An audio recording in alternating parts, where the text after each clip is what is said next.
FX Medicine is your gateway to news, resources and information on the safe, evidence-based approach to practicing complementary and integrative medicine.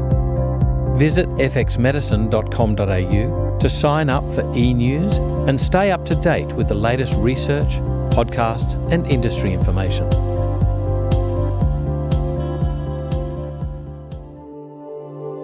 This podcast was brought to you by the book The Hashimoto's Protocol by Dr. Izabella Wentz.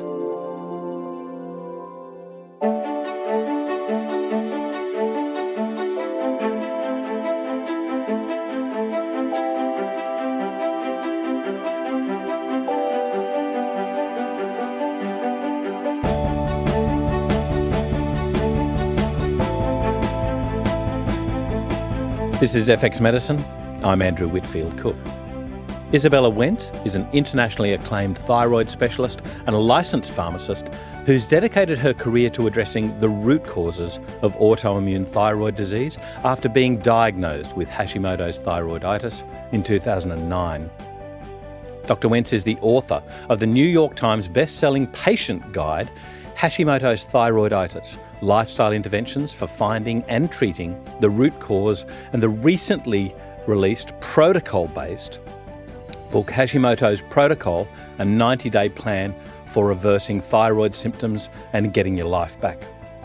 As a patient advocate, researcher, clinician and educator, Dr. Wentz is committed to raising awareness on how to overcome autoimmune thyroid disease through the Thyroid Secret documentary series, the Hashimoto's Institute practitioner training, and her international consulting and speaking services offered to both patients and healthcare professionals. Warmly welcome you, Izabella, to FX Medicine. How are you?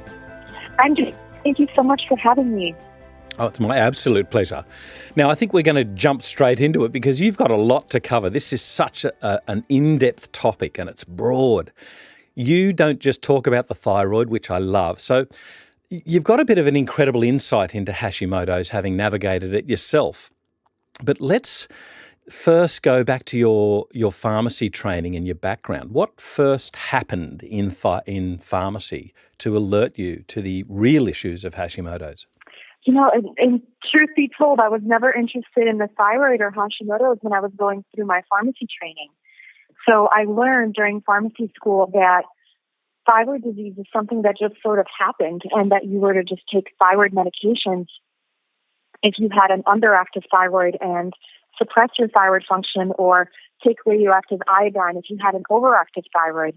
And that was pretty much all I learned. I had one lecture on thyroid disorders in 4 years. Yeah. It wasn't until I was diagnosed myself in 2009 is when I really started to become a thyroid expert / human guinea pig.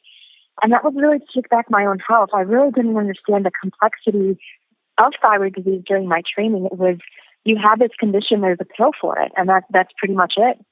You've spoken about the wounded healer, and I think this is a really important concept. Those practitioners that have an issue themselves and have overcome it or managed it successfully, they seem to be the ones that have the true passion to help others to do so themselves as well. So from your diagnosis, you began to take that keen interest from a functional medicine approach, though. So why functional medicine? What twigged you that standard pharmaceuticals weren't working? Well, it was, I learned about lifestyle changes during pharmacy school, of course, and even though they weren't quite to the degree of functional medicine changes, at least we were doing some sort of lip service where if somebody was having high blood pressure or diabetes, we were saying, well, you should lose weight. And when I was diagnosed with Hashimoto's, this was after almost a decade of some pretty debilitating fatigue, acid reflux, irritable bowel syndrome, carpal tunnel, hair loss, panic attacks, you name it, I had it. I thought I was doing everything right. I was like, I'm not overeating. I'm eating whole wheat. I'm eating low-fat dairy. I'm exercising. I'm not smoking. I'm not drinking. What is going on? I'm trying to be the healthiest person that I know to be, right? I don't smoke. And why am I developing this condition that older women were supposed to develop? And why is my body attacking itself? It didn't really make sense to me that I had this autoimmune imbalance within my body and that all I was doing was taking more hormones for it. Sure, the hormones could help, but I was like, well, my body's under attack. Don't we want to stop the attack rather than just take hormones, or in addition to? And so that started my journey. And at the time, I was working as a consultant pharmacist for people who had a lot of complicated health issues. So they were usually people with disabilities, with multiple chronic health conditions. And the team that I was working on was charged with advocating for them.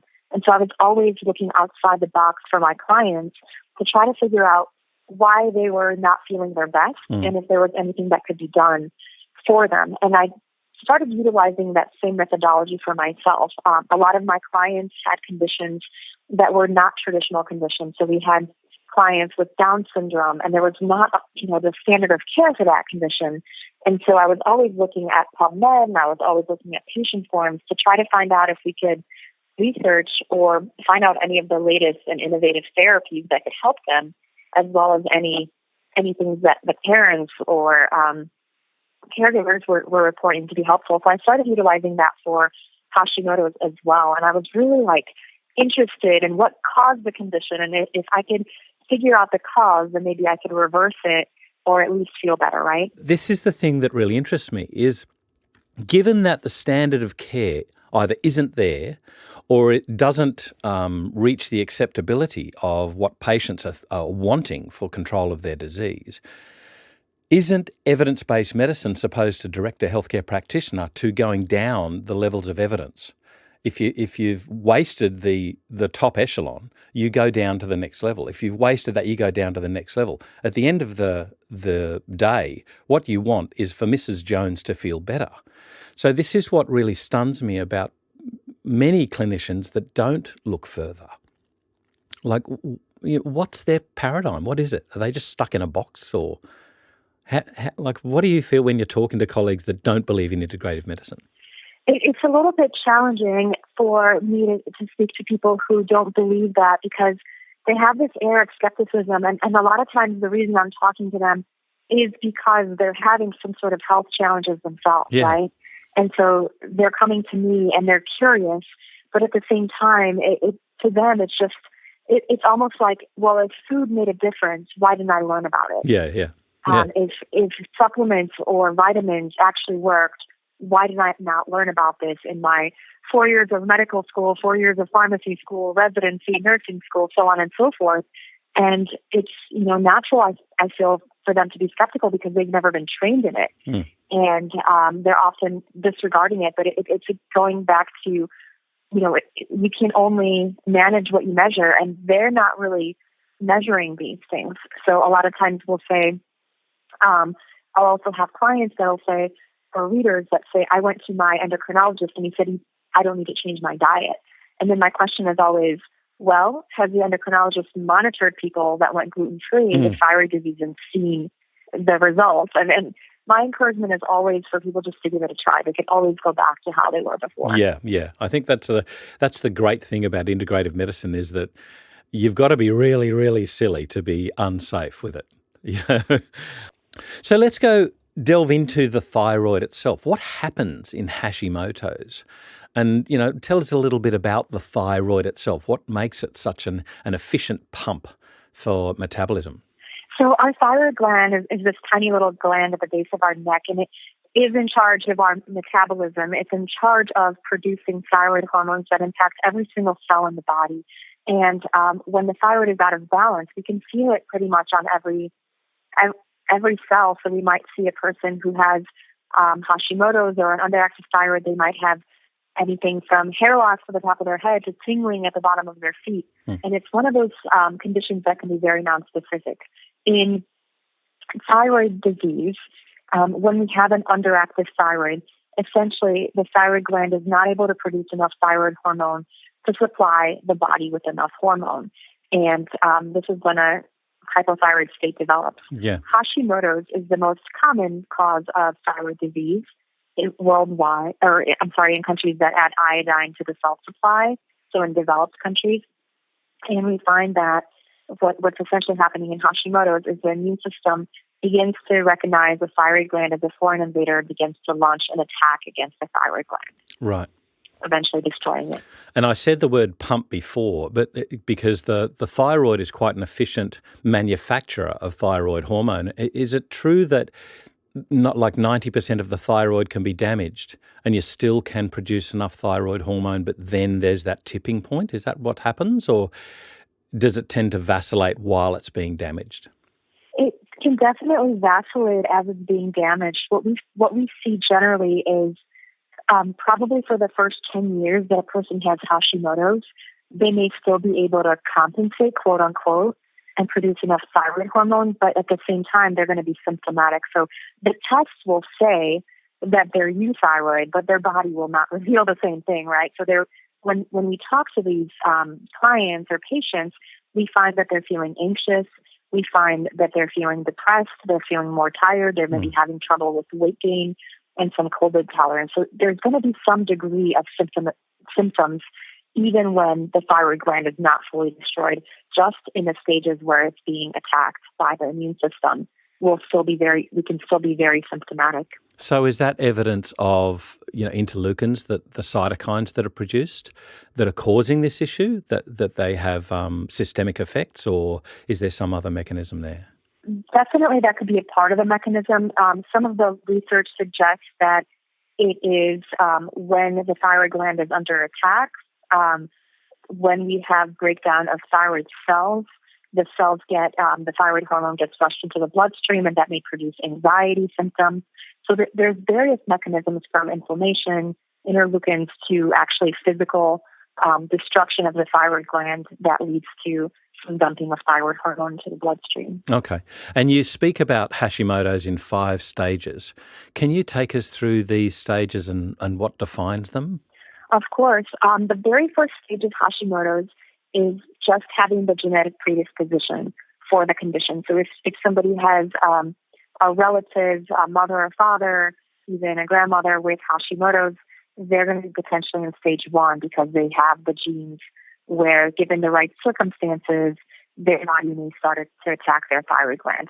For all intents and purposes, stage 1, there's no symptoms, there's no attack on the thyroid gland, thyroid hormones are normal. At this stage, we're thinking about prevention, right? Yep. The stage 2 of Hashimoto's is when the autoimmune attack begins on the thyroid gland. So this begins with white blood cell infiltration into the thyroid gland. And this is actually the stage where we start seeing thyroid antibodies. So thyroid peroxidase, thyroglobulin antibodies are the most common ones. And then we also start seeing symptoms. The most common symptoms at this stage are actually going to be anxiety related. So oftentimes patients will be misdiagnosed with an anxiety disorder, maybe depression, or some other kind of mood-related disorder. At this stage, we may also see other symptoms. Miscarriages are actually a potential symptom at this stage as well. The stage, but TSH will still be normal, T3 and T4 levels will still be normal. Stage 3 is the progression of the condition, where we start seeing that more and more the thyroid gland is damaged. This is known as subclinical hypothyroidism. At this stage, we'll still have thyroid antibodies. T3 and T4 will still be normal. People will generally be more symptomatic, and a telltale sign will be that the TSH will be elevated. Generally, up to 10 is considered above 3, up to 10 may be considered subclinical hypothyroidism. Right. Stage 4 is when we have progression into overt hypothyroidism. So at this stage, the thyroid gland has been damaged to the point, maybe it's 80%, 90%, depends on the person, where the thyroid gland can no longer compensate and can no longer produce enough thyroid hormones. So we'll see a rise in TSH again, and then free T3, free T4 will be low, and we'll also see the thyroid antibodies again, and we'll also see a person with more and more symptoms. Gotcha. This is generally the stage when most patients are diagnosed, and generally when they're prescribed thyroid hormones. Right. Stage 5, now this is when it gets scary, because stage 5 is actually progression into other types of autoimmune conditions. And so generally by the time a person gets to stage 5, they will be treated with thyroid hormones. But if they're not, again, their TSH would be elevated, their T3, T4 would be low, and then we would also see the thyroid antibodies, and then we would also see thyroid symptoms as well as symptoms of additional autoimmune condition and perhaps some lab markers of an additional autoimmune condition. One thing I should mention, though, is that there is something known as seronegative Hashimoto's, Right. where we don't have thyroid antibodies at all. Ah. And this is thought to be slower, less progressive. On average, with the thyroid antibodies we see, it takes about 10 years to get from stage 2 to stage 4. And so, to me, this is the normal standard model of care, that if you just gave thyroid hormones, that you're looking down the barrel of a progression to autoimmune in a large number of cases. So is that right? Or like what percentage of patients progress to overt autoimmune other conditions? I don't have the statistics on how many progress or how many how long it takes. It can vary per patient. What we do know is the higher the thyroid antibody numbers, the more aggressive the attack on the thyroid and the more progressive the condition is thought to be. Gotcha. And so those are some potential things to consider, that if you have a client, a patient with really high thyroid antibodies, that would be somebody that I would be concerned with progressing to other types of autoimmunity. Right. And just, I guess, going a little bit further back, looking at triggers, infections and things like that, and certainly stress seems to be one of the biggest triggers to me. What's your research and experience show? What's interesting is Graves' disease has long been connected with stress. And there was a case of a woman who was pushed in her wheelchair down a flight of stairs, or perhaps she fell. And that was when she initially developed Graves' disease symptoms. Wow. Because Hashimoto's takes such a long time to develop, clinicians have had a difficult time creating a correlation or a timeline in the research. But generally speaking, when I talk to my clients, about 70% of them report that they were under significant stress before their autoimmune thyroid condition developed. And female to male ratio? So for every man that's diagnosed, we're looking at 5 to 8 women. Wow. So obviously there's other things involved. You know, one would immediately point the finger to hormones, but there's a lot of, I think there's a lot of cultural things in there as well. Like, for instance, how women carry the load of stress. They carry not just very often these days the work, but also the home work as well, and the family upbringing. And I'm being a little bit sexist, I think, a little bit stereotypical, but women really are the nurturers and they take so much on. Do you think this is to their detriment? Is like, do men really have to man up and say, "Hey, listen, I'll take the load off you," and does that play a big role in treatment? Like, does it help? You know, I really, really love this question. It's such an important question. I actually have a theory known as the safety theory of why more women develop autoimmune thyroid disease. Yeah. And it really goes back to adaptive physiology. We think about what the role of our body is. Our body is always trying to get us to survive, right? And so whenever we're having a significant amount of stress, wherever we're having something going on that stresses us out in the modern world, I like to think about how would a cave woman respond to that, right? Yeah. And so we know that the thyroid gland is an environmental sensing gland. The thyroid gland, research shows, can actually detect damage and danger within its environment and then send out signals to the rest of the body when it's sensing danger. And so in a period where a cave woman would be stressed, this would usually be because of something serious, right? It wouldn't be because of a tax deadline or because of traffic on the road. It would usually be because she was being chased by a bear, because she was under a situation where she didn't have enough food, or perhaps there was some trouble within her village or where she was living, where it was a hostile situation. And so what's interesting is it actually there's some studies that have pointed to survivors of prisoners of war, survivors of sexual assault, survivors of physical abuse, and even survivors of famines. Generally, they're going to have higher rates of hypothyroidism. Right. And what's interesting is that hypothyroidism can play a protective role, where if our metabolism is slower, right, and we're in a famine, we don't need to eat as much, so that helps us survive the famine. Yeah. If we are in a situation where we're perhaps being physically abused, having a hypothyroid condition may actually slow down our metabolism to the point where we're more likely to withdraw and hide versus being out and about and be at risk. What's really interesting is that hibernating bears actually have lower amounts of thyroid hormones that are circulating at the time that they're hibernating. And so all this to say is essentially stress can be very, very important in developing thyroid disease. Yes, hormones can play a role.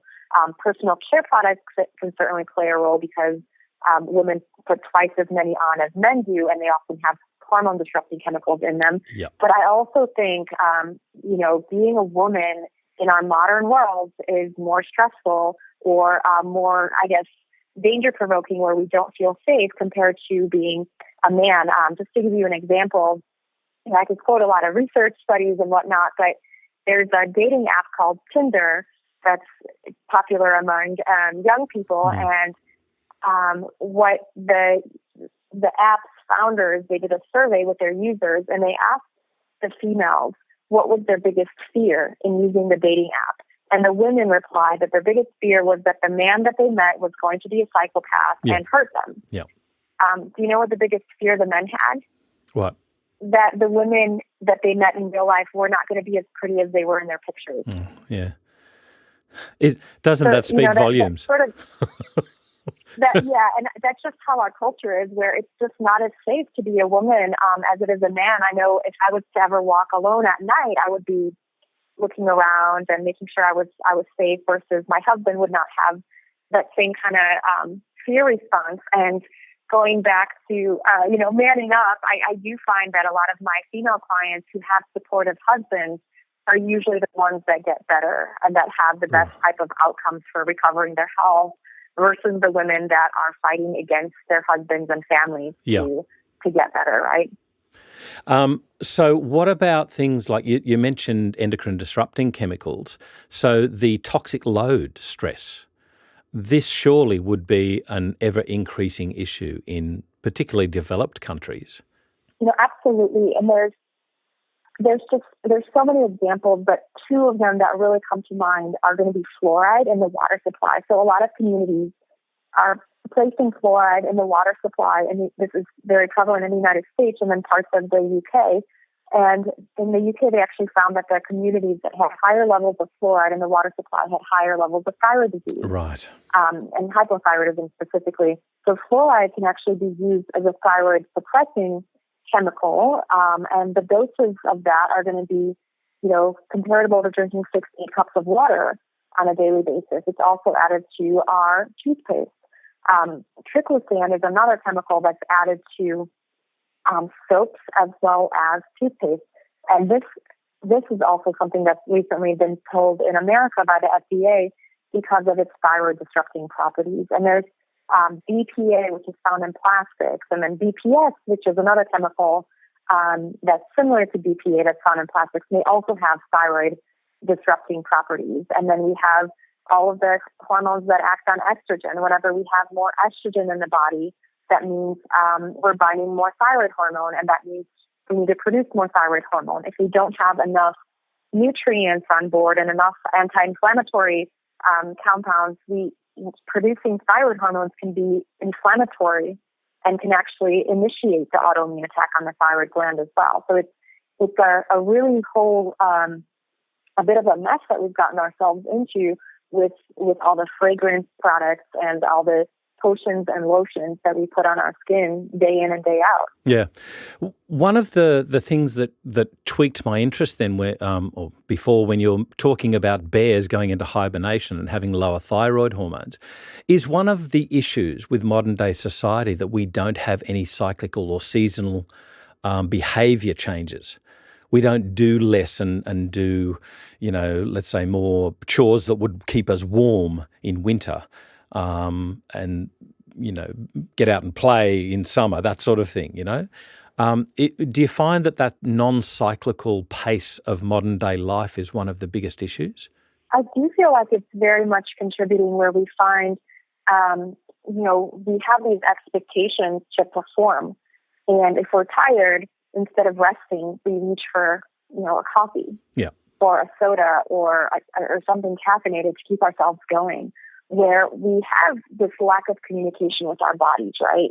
And so instead of listening to our body when it says, hey, I'm tired, I need more rest, Yeah. perhaps this is a season where I should be resting more and regenerating more, we kind of push against it. Yeah. And, foods, I guess, are also in there because we want to have an apple in winter these days. So that, it seems to me this huge issue that we just don't eat seasonally anymore. We don't have the sort of, fruits and leafy vegetables that are available in summer. We have them all year round. Certainly, and I feel like the variety within our diet. So we find that with Hashimoto's, we have a lot of food sensitivities. That's the triggers are going to be toxins, nutrient deficiencies, impaired stress response, chronic infections, intestinal permeability, as well as food sensitivities.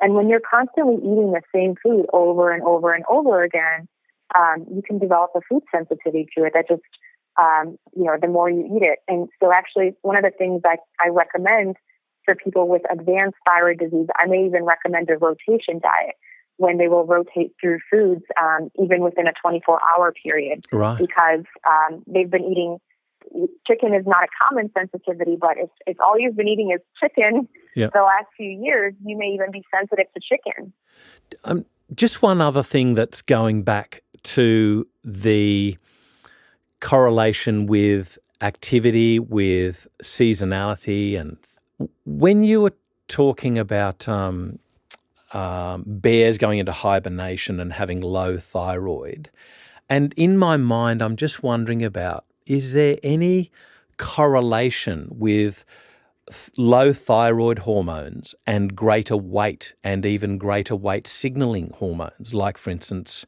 alpha melanocyte stimulating hormone or, the OB gene or the DB gene, these sort of things that have sway people to a propensity for weight gain? Is there any correlation between the thyroid hormones and the weight controlling hormones or genes, indeed? I haven't seen any specific research to the various genes that are correlated with thyroid hormones. And I quite honestly, I think I have a little bit of a radical thought on this based on the research that was done with people who were exposed to Chernobyl within a certain age range. If they were living within a certain proximity to Chernobyl, 80% of children developed thyroid antibodies. Yeah. So for me, I don't necessarily believe that it's only a certain amount of people have these genes. I actually believe that the majority of us, given the right environmental triggers, will develop Hashimoto's as a protective mechanism. So this is, my personal theory on that, and I don't necessarily subscribe to the various genes because I feel like we're constantly finding new genes that are associated with Hashimoto's, and I actually believe it's an underlying protective mechanism that the body expresses. Right. And for some people, they might have a easier propensity to express that, where others might need a stronger trigger. Okay, but you mentioned Chernobyl, radioactivity. There's a big issue there. What about somewhere where there isn't a radioactive, stressor, call it a stressor, a radioactive isotope being released that damages the thyroid? Is there any other examples, like, for instance, I don't know whether anybody would go in there to actually assay it, but let's say, a war-torn area like Syria or Syrian refugees, do they have a greater propensity for thyroid disease as well as a stress-related response? I haven't seen any research connecting that. What I have seen is we're looking at people who were in industrial settings, so people who lived closer to factories that were producing halogenated chemicals. They're going to have higher rates of thyroid disease. People who were in busier cities exposed to more toxins have higher rates of thyroid disease. So we're seeing that. And interestingly, people with sleep apnea, which I consider an environmental stressor, they're going to have much higher rates of autoimmune thyroid disease as well. I haven't seen specifically anything in war-torn areas, but we have seen some studies with prisoners of war who actually end up having hypothyroidism. Gotcha. And that is thought to be a protective mechanism. Right. Moving on to testing now, because this is such an area of contention. You know, an endocrinologist will only do a certain amount of testing and that's it. They're normal. See you later. Goodbye. And there's a lot of practitioners in Australia that have gotten in trouble, particularly medical practitioners, for doing tests outside the black box of what is appropriate, quote unquote.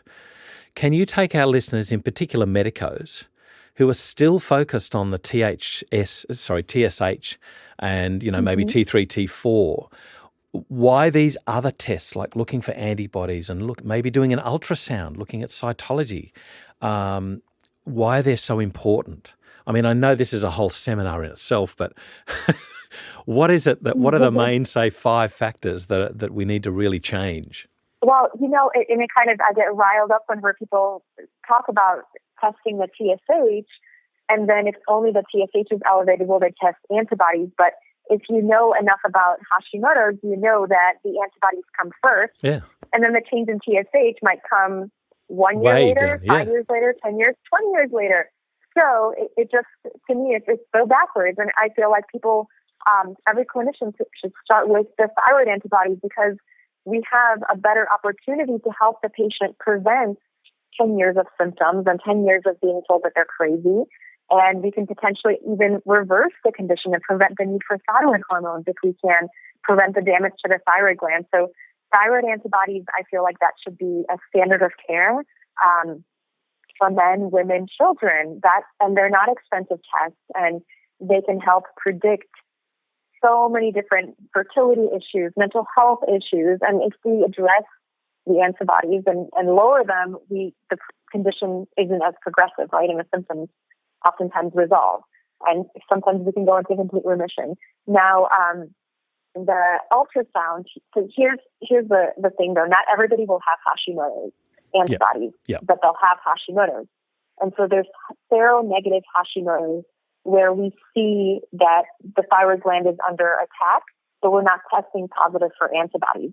There may be other types of antibodies that clinically we're not testing for. They may not have, researchers have discovered different types of antibodies, but we're not testing for them, and some of them may be positive. And there's some antibodies that we may not even know about that are expressed. But thyroid ultrasounds are a great way to figure out if there are changes consistent with Hashimoto's on the thyroid gland. So we will see, more damage and scar tissue and more of a rubbery texture when a person has Hashimoto's.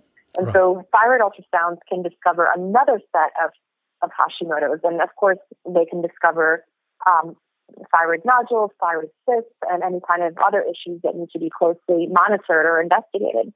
And then with cytology, we're looking at discovering additional cases of thyroid disease in Hashimoto's. So based on various antibody test studies, we're looking at 13% of the population having Hashimoto's or so in the U.S., but looking at cytology, we're seeing 27% of people within the U.S. with Hashimoto's. And oftentimes it might be an earlier stage, or it may be a case of misdiagnosis where the person is not treated appropriately because they don't know that they have a thyroid condition, right? When would it be appropriate to do like an extra test, for instance, cytology or ultrasound? When would it be appropriate to be suspicious enough to say, I would recommend this? Do you merely go on symptoms, or do you look at other tests that might give you a clue as to what's going on first? In my opinion, I would recommend that anybody that presents to a clinician's office, that they should be screened for thyroid antibody tests, and at least once every 5 years, if all things are normal, have a thyroid ultrasound, just to even have a baseline thyroid ultrasound to see what's changing within the thyroid gland. And of course, I would recommend, we're talking about preventative medicine at this point. With cytology, because it is more invasive, this is something that would be recommended generally when you have nodules that you that are suspicious looking. So I wouldn't say that everybody with a thyroid gland should have a needle stuck in it to see if Hashimoto's is in there, right? But it's definitely something that if you're already doing an assessment of the nodules, then it may be wise to see if there are, white blood cells consistent with Hashimoto's in the cells as well. Yeah. What about the simplest of tests, like taking temperature, for instance? Because this is my understanding, and please correct me if I'm incorrect, if I'm wrong, is that the thyroid hormones are produced by the thyroid, but they don't really give you a sensitive indication of how well they're working at the tissue level. And that even the simplest of tests like temperature is actually looking for your basal metabolic rate.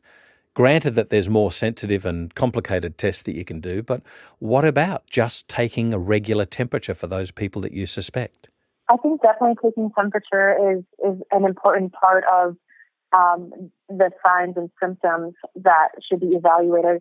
The only hesitation I have as far as thyroid hormone treatment, like everything that I recommend in Hashimoto's protocol can be done based on a temperature test. Mm-hmm. However, with starting thyroid hormones, I would want to have more advanced testing. The reason I hesitate is because the temperature test, this can also reveal adrenal issues, right? So a person with underactive adrenals can also have low temperature, and if we just treat their thyroid hormone and they have low cortisol, and we give them thyroid hormones, then they start excreting cortisol at a greater rate, and we can make the adrenal issue worse. Of course, Addison's being the most problematic example here, but also people with just cortisolism, we can run into that too. So that would be my only hesitation is, if you could use it for doing all the protocols, but if you're going to prescribe thyroid hormones, let's get some more evidence on paper, and perhaps let's also test adrenals, which would be my ideal is if adrenals and the thyroid gland were tested and figuring out starting perhaps support on both ends. Yeah. So in my mind, I'm trying to form a treatment picture here. So low temperature really would be a guide for you to be suspicious and therefore do further testing, not as a guide to treat. Right, absolutely. So it's what's causing the low temperature. That could be thyroid, that could be adrenals. Perhaps there are other conditions that could be associated with it, but definitely that's an important sign to look out for. Yeah. Well, one of the topics that piqued my interest in your book was grieving your diagnosis, and it really hit me. I think it's quite profound, and a bit of a wake-up call for me personally when dealing with any patient's new diagnosis. Any patients, if it's alien to them, particularly, obviously if it's very serious, we get that. But what if it's something that we as a clinician deal with day in, day out, but to them it could be quite devastating? How do you lead people through grieving versus the logical, oh yes, I have a condition now, What do you find people go through? People go through, it's such a struggle because generally I think a lot of clinicians are very proud of themselves when they get a diagnosis, right? And they're excited and they're sharing this diagnosis with the patient. Yeah. And for the patient, that may be overwhelming and devastating. They don't know what Hashimoto's is. They think they're going to die in 5 days when you say the word Hashimoto's, and a lot of times because it's not a household name. And then, their immune system is attacking themselves, and then they read on the internet about all the potential complications, and there's always forums of patients who just never get better, right? Yeah. And so it can be quite scary. And, for me, what I do is I just encourage everybody to give themselves that permission to grieve their diagnosis and just think of how they would react if this was like a dear friend or loved one or, a daughter or even like a pet, right? Just show yourself some compassion, and it's okay. It's okay to be upset. You don't have to toughen up and ignore it, just show yourself some humanity and some compassion. Yeah. I think this is one of the big wake-up calls is when, we're so used to dealing with these terms, with these conditions, with names of drugs, with names of herbs and nutrients, and they can be quite alien to somebody. I constantly get reined in by my family when I go off on a rant of explaining things. I say, you've gone into your mind again, come back, And I think it's really important for us as clinicians to realise that people lay people don't have the understanding that we do, and that we need to bring it down to the common denominator about what it means for them. Be constantly on the lookout for that and how it affects them. So the 4 fundamental stages of treatment in your book, obviously the pervading theme here is stress. But one of the interesting things I picked up in your book was to look at the simplest things as well, like iron. Don't forget these really simple underlying things that not necessarily govern metabolism, but help you cope with metabolism, with the metabolic processes. So how do you regain resilience? Or indeed, how does one attain resilience if they've not got it? And I guess the big question there is, how resilient is resilience? What about long-term effects of treatment or long-term successes? So when I first started working with clients and working on my own health, it was kind of addressing individual triggers and addressing going after various infections and individual root causes. And that can be helpful until, you have a stressful event and something else happens. And, I've had a lot of clients and some of them have been very successful. And then I've had some that have taught me a lot because, we would keep going back and, we get into remission and then the person would get sick again and we'd treat one infection and they'd get another infection, right? And so that goes back to resilience and how you build your body up. So it's, you're not going to be necessarily Superman, Clark Kent, but you can be less susceptible to getting a gut infection every time you go out on a vacation. And how do you do those things? And you're not going to be as stressed out by your environment. And the best way to do that is support our own body's natural defenses for resilience. So how does our body stay resilient? So the first way is by getting rid of toxins and having a way to process them out so that we're sort of filtering out what's supposed to be in the body and what's not. The liver is a key organ in this, but also the skin is a key elimination organ, as is the gut.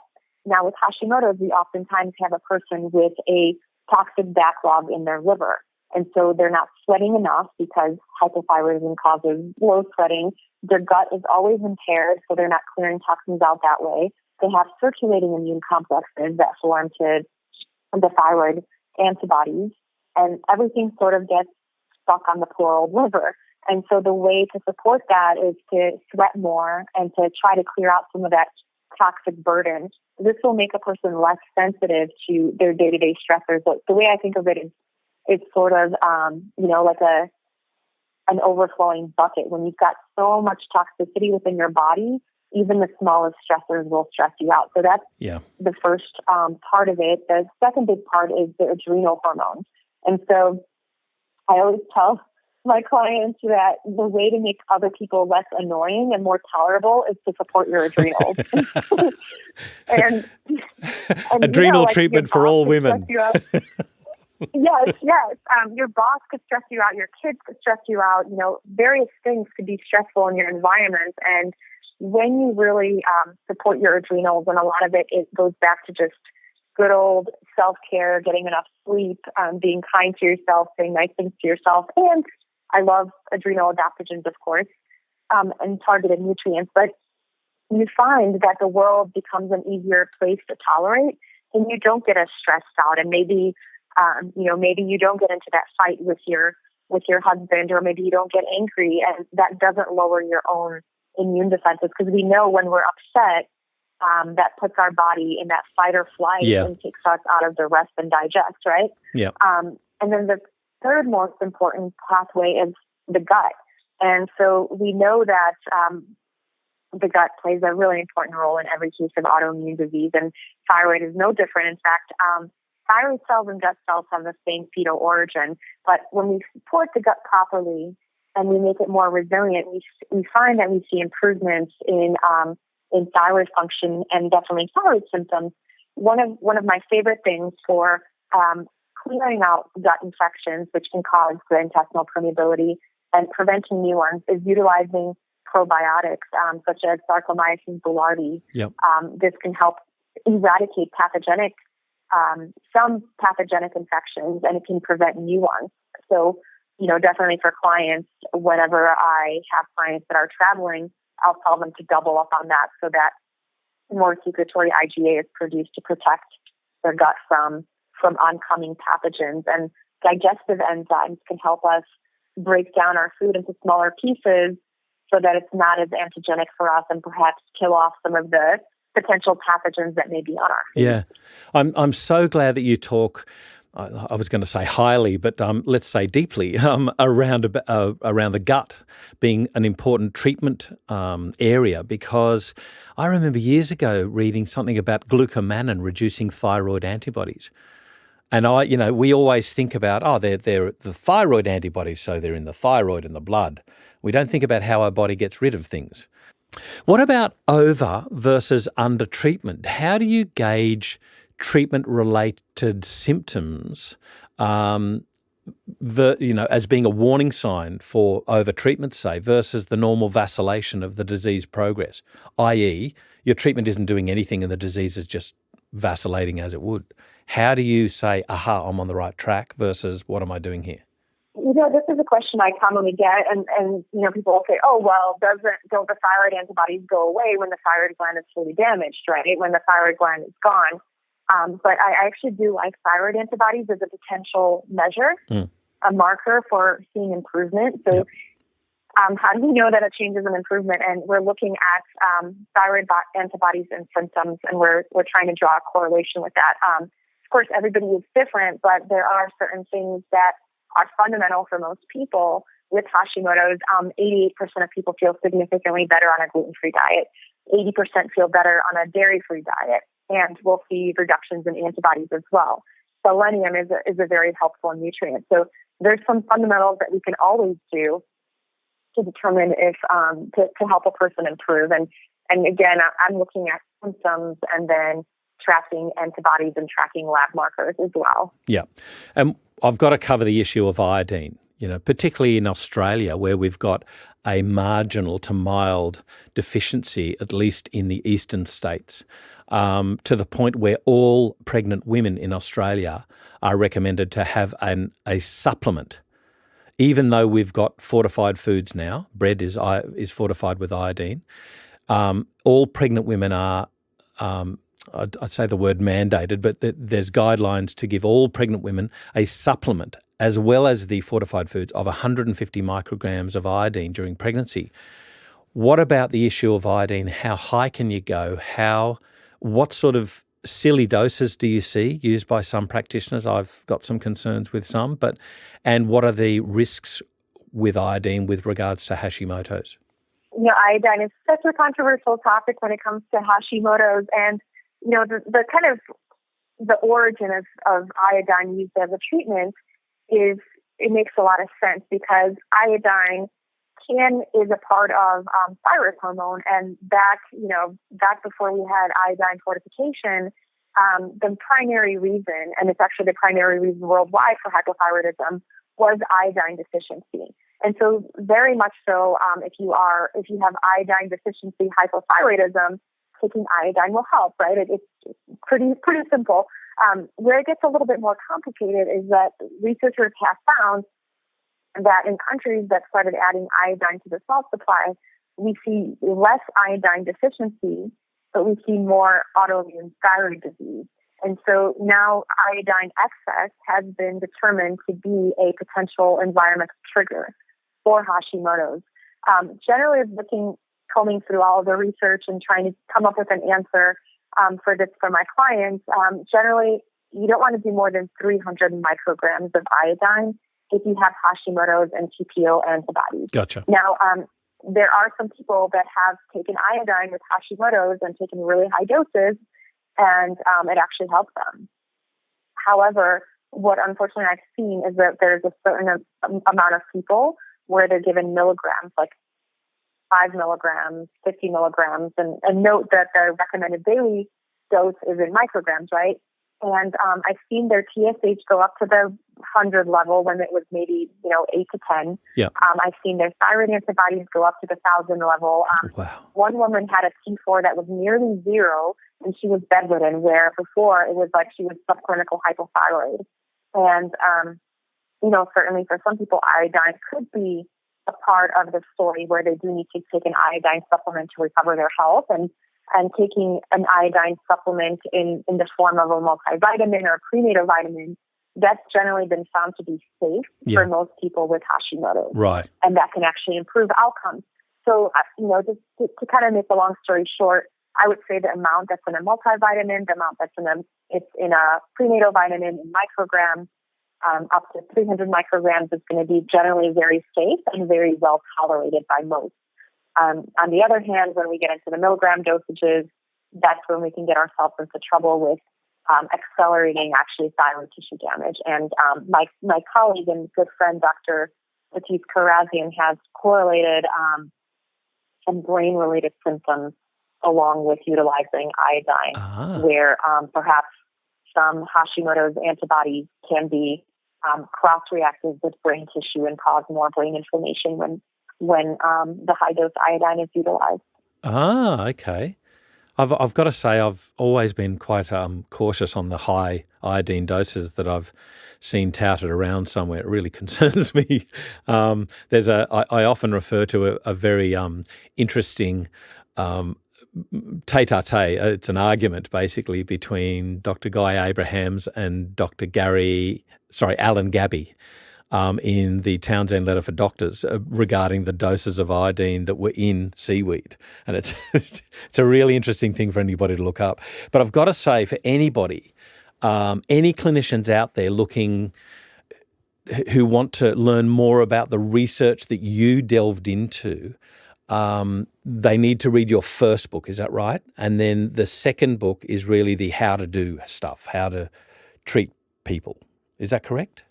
That's correct. The first book is very heavily research-based, and then the second book is protocol-based. So I've got protocols on how to find triggers. So if you have a person with these symptoms, you should test them for H. pylori. These are the best labs to do, and these are the best treatment options that I found to be helpful and effective. So there's I snuck in a little bit of research in this second book. I saw. I just couldn't part with it. But I think it's much needed. But it's needed, yeah. Prackies need to get the confidence to be able to say, aha, I get it now. And, Exactly. Yeah. To me, it should be a seminal book. It is a seminal book. And I've got to say, along with Dr. Dadis Karazian, I think those two, you two authors, having your personal interest and Dr. Dadis Karazian having this overwhelming curiosity for when things go wrong and he just wants to help his patients. I think those two combined just get the best for practitioners. So I've got to congratulate you on your two books, but also him on his. And I really implore practitioners to get your book. This is the Hashimoto's Protocol, 90-Day Plan for Reversing Thyroid Symptoms and Getting Your Life Back by Dr. Izabella, that's Izabella, Wentz, Wentz. Dr. Izabella Wentz, I thank you so much for taking us through some of the crucial aspects. And I say some because you really need to read the book. We could be sitting here talking for hours and still not get through it. So thank you so much for taking us through some of these aspects today on FX Medicine. Thank you so much. I really enjoyed this. It was a pleasure. This is FX Medicine, and I'm Andrew Whitfield Cook. This podcast was brought to you by the book The Hashimoto's Protocol by Dr. Izabella Wentz. If you're loving our FX Medicine podcasts, please don't forget to share us with your colleagues, family and friends.